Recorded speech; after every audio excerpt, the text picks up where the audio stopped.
con los otros. Así que le invito a que por favor me acompañe de pie en sus Biblias en el libro de Mateo, capítulo 27.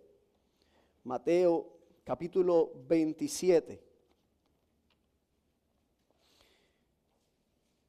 Y vamos a estar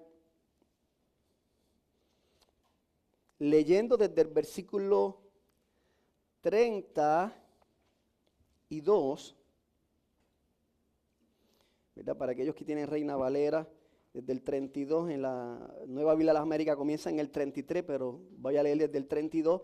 Y vamos a estar leyendo hasta el 54. Mateo 27, del 32 al 54, aquellos que puedan ponerse de pie conmigo. Damos lectura en el nombre del Padre, del Hijo y del Espíritu Santo. Cuando salían, hallaron un hombre de Cirene llamado Simón, al cual obligaron a que llevara su cruz. Cuando llegaron a un lugar llamado Gólgota, que significa lugar de la calavera, le dieron a beber vino mezclado con hiel, pero después de probarlo no quiso beber. Y habiendo crucificado a Jesús, se repartieron sus vestidos, echando suertes, y sentados lo custodiaban allí. Pusieron sobre su cabeza la acusación contra él que decía: este es Jesús, el rey de los judíos. Entonces fueron crucificados con él 2 ladrones, uno a la derecha y el otro a la izquierda. Los que pasaban lo injuriaban, meneando la cabeza y diciendo: tú que destruyes el templo y en 3 días lo reedificas, sálvate a ti mismo. Si tú eres el Hijo de Dios, desciende de la cruz. De igual manera también los principales sacerdotes, junto con los escribas y los ancianos, burlándose de él, decían: a otros salvó, a él mismo no puede salvarse. El rey de Israel es, que baje ahora mismo de la cruz y creeremos en él. En Dios confía, que lo libre ahora si él lo quiere, porque ha dicho: yo soy el Hijo de Dios. En la misma forma lo injuriaban también los ladrones que habían sido crucificados con él. Desde la hora 6ª hubo oscuridad sobre la tierra hasta la hora 9ª. Y alrededor de la hora 9ª Jesús exclamó a gran voz diciendo: Elí, Elí, lema sabactani. Esto es: Dios mío, ¿por qué me has desamparado? Algunos de los que estaban allí al oírlo decían: este llama a Elías. Al instante uno de ellos corrió y tomando una esponja, la empapó en vinagre y poniéndola en una caña le dio a beber. Pero los otros dijeron: deja, veamos si Elías lo viene a salvar. Entonces Jesús, exclamando otra vez a gran voz, exhaló el espíritu. En ese momento el velo del templo se rasgó en 2, de arriba abajo, y la tierra tembló, y las rocas se partieron, y los sepulcros se abrieron, y los cuerpos de muchos santos que habían dormido resucitaron. Y saliendo de los sepulcros después de la resurrección de Jesús, entraron en la santa ciudad y aparecieron a muchos. El centurión y los que estaban con él custodiando a Jesús, cuando vieron el terremoto y las cosas que sucedían, se asustaron mucho y dijeron: en verdad, este era Hijo de Dios. Oramos. Señor y Dios Padre bueno que estás en los cielos, venimos delante de tu presencia en esta mañana para rogarte, Padre, que me dirijas por medio de tu Espíritu y tu santa palabra para proclamar el mensaje de tu evangelio con fidelidad, Señor. Tu palabra que es más filosa que espada de 2 filos, Señor, más penetrante que cualquier otra espada, Señor, que toque a los corazones, que los traspase, que discierna los pensamientos, que convenza de todo pecado y traiga arrepentimiento y fe para creer que tú eres Jesús, el Hijo de Dios viviente. Por Cristo Jesús te lo pedimos. Amén, amén. Se pueden sentar, amados hermanos. No sé cuántos de ustedes han tenido la oportunidad de ver la película La Pasión de Cristo. Una película que es bastante ilustrativa en relación a lo que nuestro Salvador Jesucristo sufrió esa última noche y ese último día antes de ser llevado a la cruz del Calvario. Y cuando nosotros, de hecho ayer en la noche nos pusimos nosotros como familia a ver la película y realmente era desesperante a veces ver Obviamente sabemos que están ilustrando algo, no sabemos cómo sucedió, pero no dudo que haya sucedido así, de que le hayan dado y dado y dado y parecía que no quería acabarse los golpes y la violencia sobre él, mas él seguía callado, enmudecido, con su mirada puesta fija en su meta, en su propósito divino. Y nosotros al leer estos versículos del 32 al 54 que nos relata el Evangelio de Mateo, las últimas horas de Jesús en la cruz del Calvario, nos muestra no solamente los golpes que recibió, sino que nos muestra su vergüenza, su agonía, su sufrimiento y su muerte. En estos versículos el autor nos lleva desde la burla, el desprecio y la maldad de los soldados romanos, los fariseos, los judíos y hasta los mismos ladrones que compartían el espacio del Gólgota, cómo se burlaban de ellos, hasta el punto en que los mismos soldados romanos tienen que reconocer que habían dado muerte a un verdadero rey, al verdadero Hijo de Dios. Tanto los romanos, los fariseos como el pueblo judío habían llevado a un hombre inocente a la cruz. Habían cometido un crimen, pero no cualquier crimen, sino el más vil de los crímenes. Pero este crimen fue el medio por el cual Dios trajo salvación a los verdaderos criminales. Y la narrativa comienza presentándonos a Simón de Cirene siendo obligado a ayudar a Jesús a cargar la cruz hasta el Gólgota. Revolucionarios y criminales eran llevados a la muerte. Un lugar considerado maldito, le llamaban la calavera. Allí llevaron los romanos a Jesús por insistencia del pueblo judío para ser martirizado. Y vemos que lo primero que hacen los soldados al colgar a Jesús es ofrecerle a beber. La versión mía dice vino con hiel, otros dicen vinagre con hiel. Y la hiel se utilizaba, o esta mezcla se utilizaba para de alguna manera traer adormecimiento al cuerpo, de manera que las personas pudieran resistir mucho más tiempo el dolor por el cual estaban pasando. Pero Jesús se niega a tomar esto. Así que simplemente Él enfrenta el dolor, la vergüenza y la muerte allí en la cruz. Finalmente, cuando dejan colgado a Jesús, vemos que los romanos toman las ropas de Jesús y comenzaron a repartírselas. Y la misma palabra nos indica que esto fue así para que se cumpliera la profecía que dice Salmo 22, 18, que dice, repartieron entre sí mis vestidos y mi ropa, echaron fuerte. Y es que nada de lo que ocurrió a Jesús fue por mala suerte o por una mala jugada del destino o, como diría mucha gente hoy por ahí, el karma. Siendo disparate. Para nada. Todo eso fue parte del maravilloso, eterno plan de Dios. Este era el misterio que había de ser revelado. Como por medio de la muerte de un hombre iban a ser rescatados muchos. Porque este no era cualquier hombre, sino que este hombre era el Hijo de Dios encarnado. Y mientras los soldados permanecían allí, velando que todo transcurriera con normalidad, vemos que a partir del versículo 36 al 44, lo que encontramos entonces es la burla, la injuria y el desprecio de todos hacia Jesús. No solamente burlándose por lo que está viviendo, sino que ponen en tela de juicio la verdad acerca de su identidad, que es el Hijo de Dios. Y es por eso que este primer punto vemos, lo he puesto por título, si en verdad eres el Hijo de Dios, sálvate a ti mismo. Versículos 36 al 44. Vemos que el autor nos narra que los romanos acostumbraban a poner sobre la cabeza del crucificado cuál era su crimen en una tablilla. A Jesús no se le pudo poner ningún crimen específico, sino que tuvieron que ponerle el único crimen por el que fue crucificado, por decir que él era el rey de los judíos. Ese fue el crimen que tuvieron que utilizar los romanos. A los judíos no les gustó esto, porque simplemente ellos estaban acusando a Jesús de autoproclamarse rey y ellos no estaban interesados en el reinado de Jesús, así que ellos querían que removieran eso de allí, pero Marón dijo, lo siento, pero no lo vamos a remover.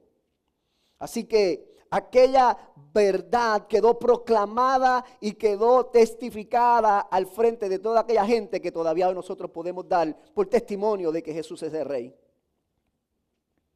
y luego lo pusieron entre medio de dos ladrones, derecha e izquierda, como queriendo decir que este del centro era el más vil de ellos. Sin embargo, él no tenía ningún crimen, no había cometido ningún crimen. Pero todo esto nuevamente para cumplir la profecía que Isaías 53:12 nos dice, y fue contado con los pecadores. No siendo esto suficiente, los sacerdotes principales, los escribas y los ancianos del pueblo comenzaron a burlarse de él diciendo, a Dios y a otros salvó, y ahora mismo él no se puede salvar. Podemos recordarnos de esas instancias donde Jesús se encontraba dentro de una casa y al bajar un hombre por el techo, él le dijo, tus pecados son perdonados. Y la gente decía, eso es fácil decirlo porque nadie sabe. Pero Jesús, para vergüenza de ellos, le dijo, para que ustedes sepan que yo tengo poder para perdonar pecado, a ti te digo, toma tu lecho y anda. Y ahora se estaban burlando de él. Luego le decían, si es rey de Israel, pues que se baje de la cruz ahora mismo y creeremos en él. Si en Dios confía, que lo libre ahora, si él lo quiere, porque ha dicho yo soy el Hijo de Dios. O sea, si tú eres el Hijo de Dios, que Dios mismo baje y te baje de la cruz. Estos hombres judíos utilizaron el imperio para llevar a cabo sus maléficos planes. Pero ellos no fueron los únicos en burlarse de Jesús e injuriarlo, sino que hasta los mismos ladrones en algún punto también se burlaron de él. Mientras tanto Jesús permanecía callado ante la burla, la injuria, el maltrato y violencia que recibía. Pero hubo algo que no pudo permanecer en silencio, y esa fue la naturaleza. Vemos que en el versículo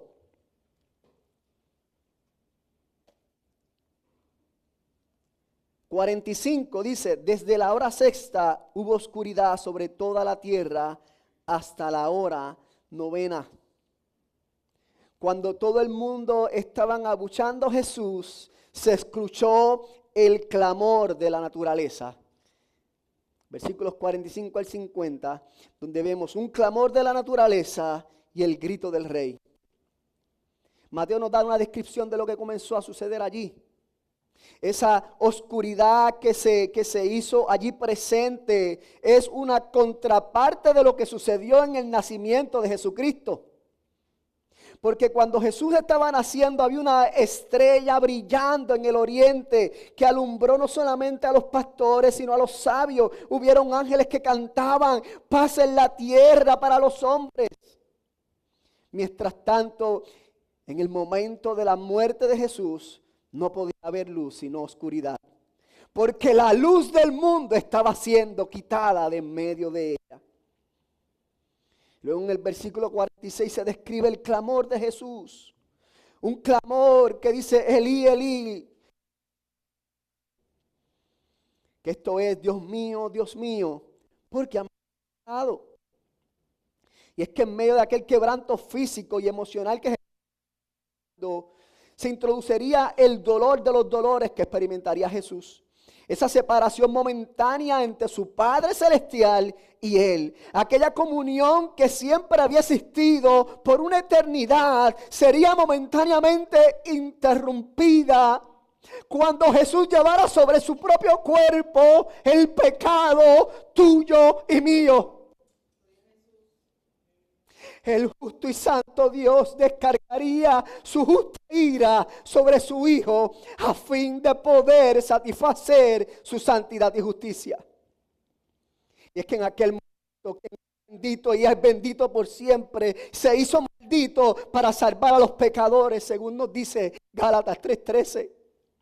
Cristo nos redimió de la maldición de la ley, habiéndose hecho maldición por nosotros, porque escrito está, maldito todo el que cuelga de un madero. Mientras tanto, algunos continuaban burlándose de Jesús y haciendo escarnio de él. Decían, mira, está llamando a Elías. Vamos a ver si Elías aparece y lo viene a salvar. Y de repente sale un soldado y le pega una esponja con vinagre y le da a beber. Y fue el momento ese clave en que Jesús ya no podía más. Y aunque Mateo no nos da las palabras que Jesús compartió, Lucas 23:46 nos dice que esas últimas palabras de Jesús fueron, Padre, en tus manos encomiendo mi espíritu. Y dicho esto, expiró. Fue allí donde el último aliento de vida salió de Jesús.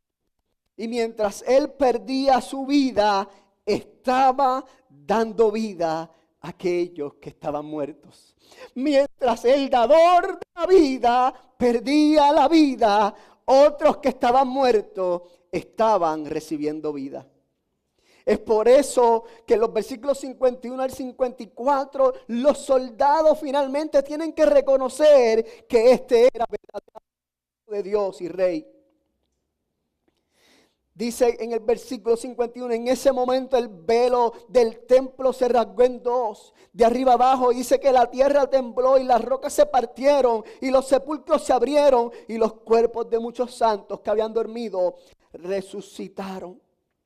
Y cuando Cristo falleció, la tierra tembló, pero fue porque estaba estremeciendo los mismos simientes de la tierra. Estaba destruyendo los planes del enemigo y lo que parecía, la derrota inminente, realmente se convirtió en su victoria. La misma muerte tuvo un encuentro cara a cara con el dador de la vida, al punto que tuvo que permitir que muchos de los santos que ya dormían despertaran de su sueño. La muerte de Jesús comenzó a traer vida. La muerte de Jesús destruyó aquello que separaba a Dios del hombre. Por la muerte de Jesús, ahora los que creen en Él tendrán acceso directo al trono de la gracia. Ya no había más enemistad entre Dios y el hombre, sino siendo reconciliados con Dios por medio de Jesucristo. Por eso en el versículo 54, aquellos soldados que en un principio le injuriaron, le maltrataron, le castigaron, tuvieron que reconocer que Jesús era quien decía ser. Ellos tuvieron que decir, verdaderamente este era el Hijo de Dios. Pero nosotros no solamente decimos, este era el Hijo de Dios, sino que nosotros decimos, este es Jesús, el Hijo de Dios y nuestro Rey. Porque mientras el plan de los fariseos y los líderes judíos era acabar con Jesucristo, ellos no entendieron que este realmente era el plan eterno de Dios para salvar una humanidad que se encontraba sumida en el pecado y lejos de Dios sin esperanza alguna. De manera que el crimen más despiadado de la historia se convirtió en la victoria más grande del mundo, en la historia de redención y perdón de todos los tiempos. Hechos capítulo 2, 23. Entregado por el determinado consejo y anticipado conocimiento de Dios, prendisteis y matasteis por manos de inicuos, crucificándole, al cual Dios levantó, y dice, suelto los dolores de la muerte, por cuanto era imposible que fuera retenido por ella. Porque la razón por que la muerte no podía retener a Jesús es que Jesús nunca pecó. Él fue siempre santo, Él fue siempre justo, el perfecto y el santo en todo, según nos dice Efesios 1, 20 y 21. La operación del poder de su fuerza, la cual operó en Cristo, resucitándole de los muertos y sentándole a su diestra en lugares celestiales, sobre todo principado y autoridad y poder y señorío y sobre todo nombre que se nombra no solo en este siglo, sino también en el venidero. Por eso Jesús tuvo que ser exaltado. Él fue exaltado hasta los cielos. Él fue muerto como un criminal, pero Dios lo levantó y lo exaltó como lo que es el Rey de Reyes. Por eso nosotros nos reunimos a adorarle. Nos reunimos a adorar a Jesucristo, el Hijo de Dios, quien es nuestro Rey. ¿Y de qué manera la muerte y la resurrección de Jesucristo nos afecta a nosotros?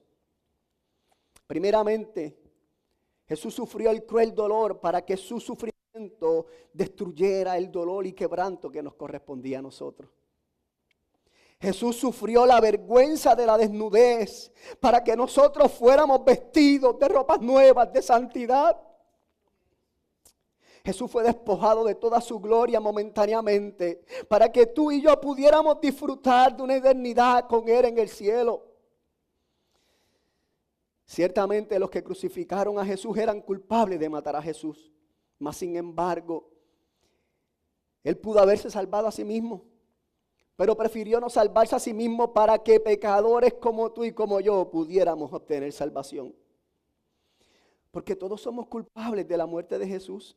Todos merecemos el castigo y eterna condenación. Pero Juan 3, 16 y 17 nos dice, porque de tal manera amó Dios al mundo que ha dado su Hijo unigénito para que todo aquel que en Él cree no se pierda, mas tenga vida eterna. ¿Por qué? Porque no envió Dios a su Hijo al mundo para condenar al mundo, sino para que el mundo sea salvo por Él.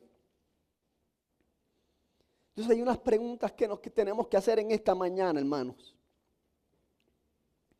3 preguntas para ser específico. Número 1, ¿crees tú que Jesús es Dios, es Hijo de Dios y Rey? ¿Entiendes tú que eres merecedor del castigo eterno y la condenación? ¿Confías en que la muerte de Jesús, que Jesús sufrió fue por amor a ti y a mí para salvarnos de la muerte y del pecado? Pues si tú has contestado positivamente a estas 3 preguntas, entonces tus pecados han sido perdonados. Y la justicia de Jesús te ha sido otorgada. Ya no eres enemigo de Dios, sino familia de Dios. Pero por otra parte, si aún no te has arrepentido de tu pecado y no has confesado a Jesús como el Hijo de Dios y Rey, el único que puede salvarte, hoy quiero invitarte a que vengas delante de Él en arrepentimiento y fe. Que proclames con tu boca, verdaderamente Jesús es el Hijo de Dios. Él es el Rey. Que entregues tu vida a Él con la confianza de que tus pecados han sido borrados. Porque de no hacerlo, entonces tu expectativa es de muerte y de condenación. Porque aunque todo el mundo recuerda muy claramente Juan capítulo 3, versículos 16 y 17, porque son hermosos, porque nos hablan del amor de Cristo, muchos se le olvidan que 17, después viene el 18 y el 19, los cuales nos recuerdan que en el que cree en Él no es condenado. Muy bien, excelente, pero el que no cree ya ha sido condenado, porque no ha creído en el nombre del unigénito Hijo de Dios, y esta es la condenación, que la luz vino al mundo, y los hombres amaron más las tinieblas que la luz, porque sus obras eran malas.